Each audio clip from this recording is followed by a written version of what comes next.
Hey guys, welcome to street 24/7। मैं हूं कबीर।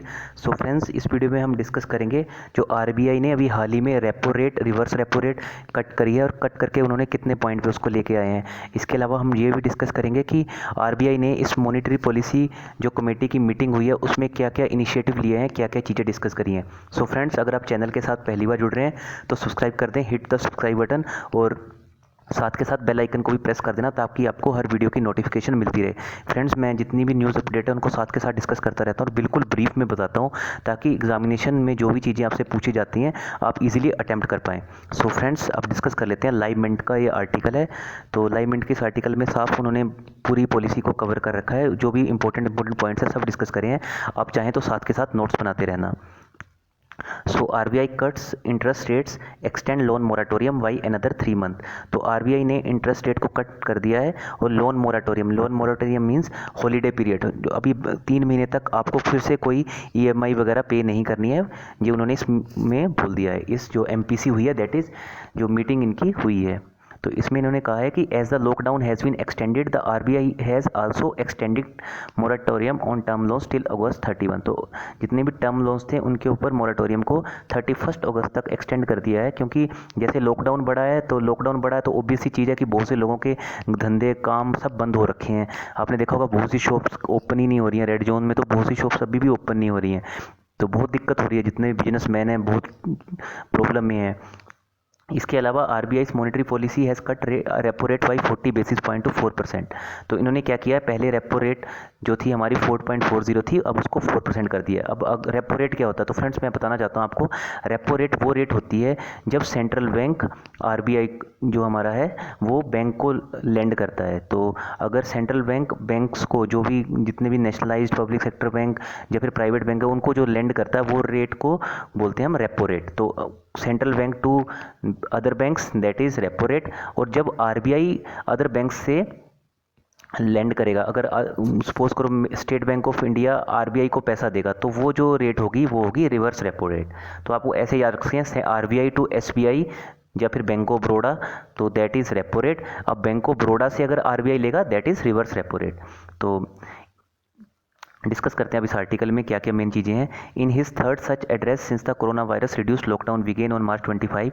आपको पता है जब से 25 मार्च से कोरोना वायरस का जो नेशन वाइड लॉकडाउन स्टार्ट हुआ, तब से उनका थर्ड ये था, उनका एमपीसी थी जो भी उनकी मीटिंग थी। इसमें आरबीआई गवर्नर शक्तिकांत दास ने 40 बेसिस पॉइंट से डिक्रीज़ करके इसको 4% कर दिया है, क्योंकि आपको 40 बेसिस पॉइंट इज मीन्स 0.40। तो last time it was 4.40, now it has been reduce to 4%।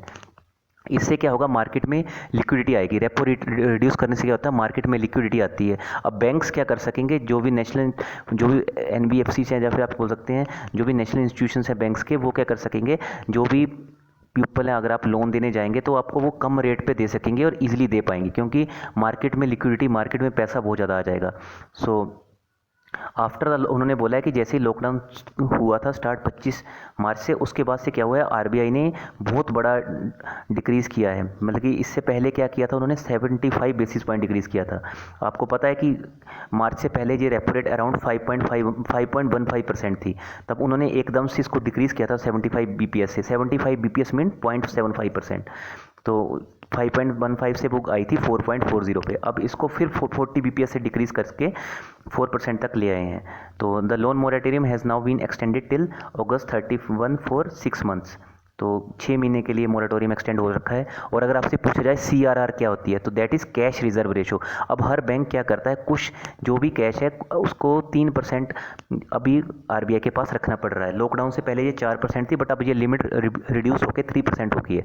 तो आपसे एग्जाम में हो सकता है repo rate, reverse repo rate का नाम पूछा जाए, बट पूछा जाए कि अभी सीआरआर कितनी चल रही है, तो आपको याद रखना 3%। सपोज करो क्लोजिंग के टाइम बैंक के पास 300 रुपीज़ कैश पड़ा है, तो उसका 3% आरबीआई के पास उसको रखना पड़ेगा। दैट मीन्स 3 रुपीज़ उसको आरबीआई के पास रखने पड़ेंगे।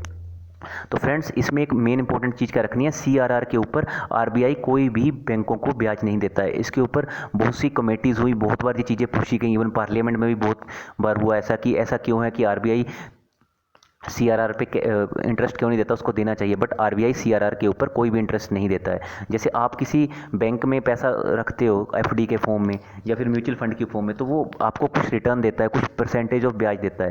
बट यहाँ पे RBI किसी भी नेशनलाइज बैंक को CRR के लिए कुछ भी पैसा नहीं देता है, बट बैंकों को 3% अगर उनको रहना है, नेशनलाइज बैंक रहना है या फिर उनको शेड्यूल कमर्शियल बैंक रहना है, तो उनको RBI के पास 3% CRR रखना बहुत ज़रूरी है।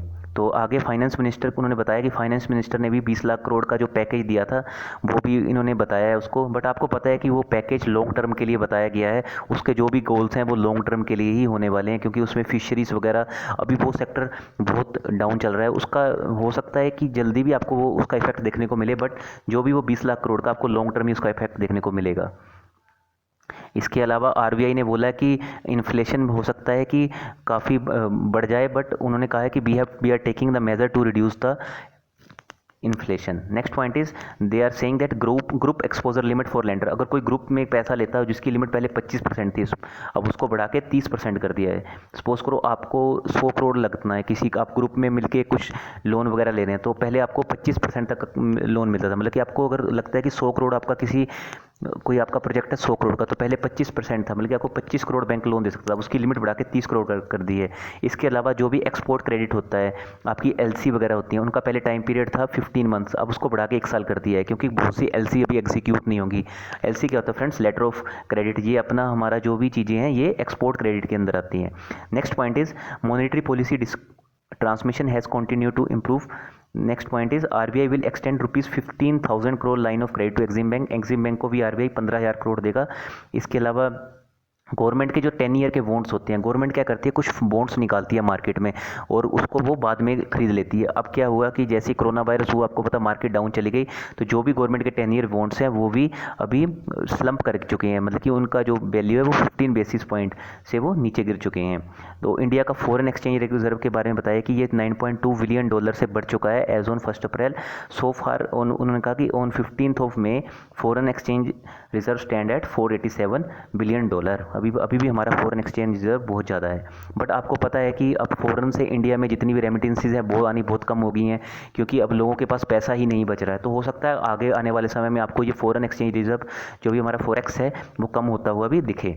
Next point is India seeing collapse of demand. अब आपको पता है कि सब चीज़ों की डिमांड कम हो रही है, जैसे बिजली की, पेट्रोलियम प्रोडक्ट्स की। आपको पता है पेट्रोल खरीदने भी जाते हो, जैसे कि मेरे बहुत से फ्रेंड्स महाराष्ट्र वगैरह में रहते हैं, वो भी बता रहे हैं कि वहाँ पे जाने के लिए एक पास लेना पड़ता है, पास पहले आपको किसी अथॉरिटी से साइन करवाना पड़ता है। तो बहुत सी चीज़ों का सामना करना पड़ रहा है। इसके अलावा प्राइवेट कंजम्पशन भी कम हो रही है। अब इसके अलावा आपको पता है गवर्नमेंट का रेवेन्यू भी कम हुआ है। मैंने अभी कुछ टाइम पहले आपको बताया था बहुत सी स्टेट्स का रेवेन्यू फॉल हुआ है। हमने एक पॉइंट डिस्कस किया था अभी थोड़े दिन पहले, मैंने हिमाचल प्रदेश कैबिनेट मीटिंग का भी बताया था कि हिमाचल प्रदेश की कैबिनेट की मीटिंग में उन्होंने खुद कहा है कि हमारा 86% रेवेन्यू फॉल हुआ है, वो भी सिर्फ अप्रैल मंथ में। अभी आने वाले महीनों में और भी आपको चीज़ें देखने को मिल सकती हैं कि और चीज़ें कैसे इफेक्ट कर रही हैं। GDP ग्रोथ ये भी आपको पता है नेगेटिव जा चुकी है। इसके अलावा inflation to remain firm in the first half of 2020 but ease later on. उन्होंने कहा है फर्स्ट हाफ मतलब कि जून तक आपको इन्फ्लेशन थोड़ी बढ़ती हुई दिख सकती है, बट बाद में वो धीरे धीरे इसको कम करने के लिए प्रयास करेंगे। अब MPC which met off cycle voted in the ratio of 5:1 in the favour of repo rate के। अब जो MPC होती है, अब इसमें कितने मेंबर होते हैं? 6 मेंबर होते हैं। तो इन्होंने रेपो रेट जो कट के लिए जो भी मेजर लिए थे कि इन्होंने 4.40 से 4% लाना, तो उसके लिए क्या होता है, एक वोटिंग होती है। तो इस वोटिंग में क्या होता है, बेसिकली 6 में से 5 बंदों ने फेवर में किया है। तो आप ये बात याद रखें कि MPC में 3 जो होते हैं वो 3 मेंबर मैं आपको बताता हूँ कैसे कैसे होते हैं। एक तो RBI का चेयरमैन खुद, एक डिप्टी गवर्नर, एक कोई पब्लिक सर्वेंट, इसके अलावा 3 पर्सन बाहर से लिए जाते हैं। तो ऐसे टोटल जो 6 मेंबर होते हैं। तो RBI MPC कट्स 4.40 to 4%। अब रेपो रेट 4% होगी। अब रिवर्स रेपो रेट क्या होता है, जब RBI बैंकों से कैश लेगा तो ये RBI बैंकों से और भी कम रेट पे ब्याज लेगा, कम ब्याज पे पैसा लेगा। कितने ब्याज पे पैसा लेगा? 3.35% पे। अब repo rate cut by 40 basis points. अब उन्होंने बता रखा है कि ये 10 बजे जो RBI की ये प्रेस कॉन्फ्रेंस स्टार्ट हुई थी। सो फ्रेंड्स, अब इसका कंक्लूजन मैं आपको बताना चाहता हूँ। इसका कंक्लूजन क्या है? In today's press conference RBI governor ने कुछ मेजर जो है लिक्विडिटी को ईज़ करने के, वो सब इस एमपीसी में बताए हैं।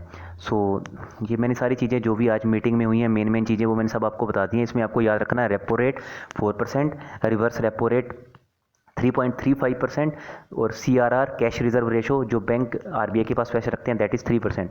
ये 3 चीज़ें याद रखें। इसके अलावा आप याद रखें कि जो एक्सपोर्ट क्रेडिट है उसकी लिमिट भी बढ़ा दी गई है।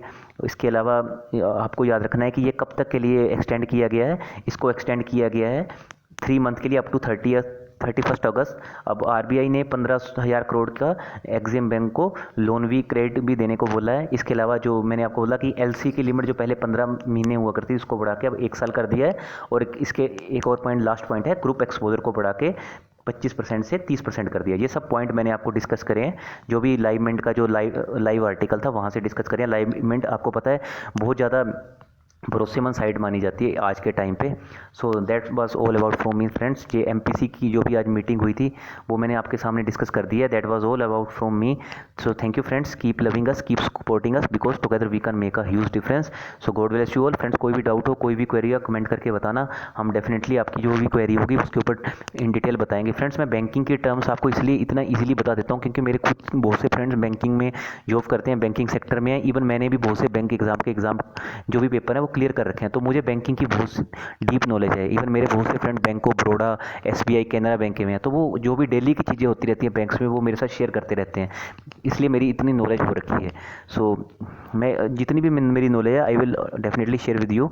सो आप हमारे चैनल के साथ जुड़े रहिए। अगर अभी तक भी आपने हमारे चैनल को सब्सक्राइब नहीं किया है तो सब्सक्राइब बटन पे हिट कर देना, खींच के मारना सब्सक्राइब बटन पे हिट, और साथ में बेल आइकन को प्रेस कर देना। सो थैंक यू फ्रेंड्स, जय हिंद, जय भारत।